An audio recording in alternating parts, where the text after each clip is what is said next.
الحمدللہ والصلاۃ والسلام نبینا محمد رسول کریم اما بعد۔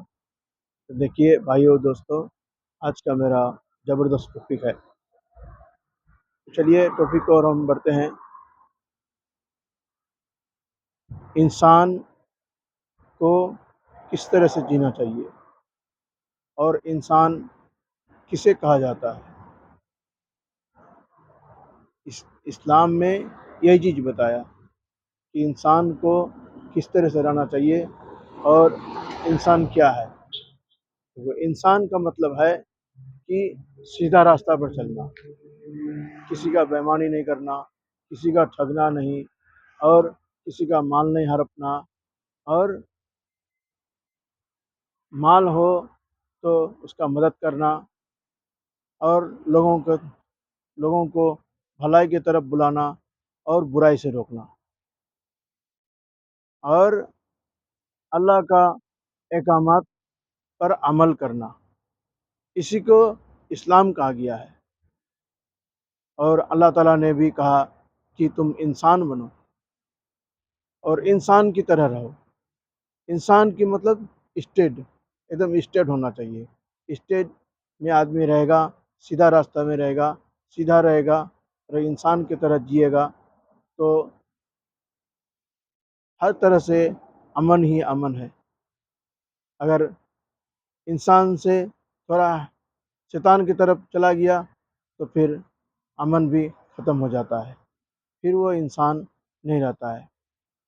تو دیکھیے، اسی لیے ہمیں ایک اچھا انسان بن کے دکھانا چاہیے، اور اللہ کا احکامات پر ہمیں عمل کرنا چاہیے،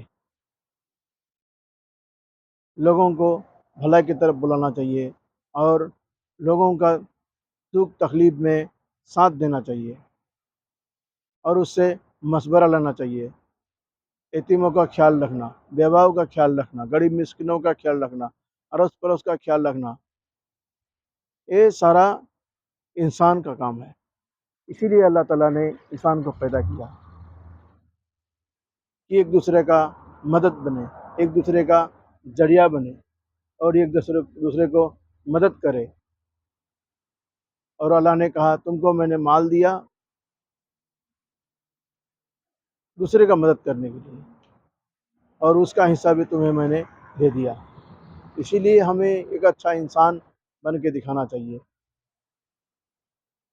اگر کوئی انسان دیکھنا ہے آپ کو تو ہمارے نبی محمد صلی اللہ علیہ وسلم کو دیکھو، کس طرح سے آپ نے پورا زندگی ویتت کیا، کس طرح سے زندگی بتایا، اور پورا اے ٹو زیڈ اللہ کے احکامات پر چلا، ذرا سا بھی نہیں ہٹا۔ تو ہمیں بھی ایسی کوشش کرنا چاہیے کہ ہمارے نبی محمد صلی اللہ علیہ وسلم کی طرح ہم بھی بنیں، اور ان کے نقش قدم پر ہم چلیں، صحابہ کے نقش قدم پر چلیں۔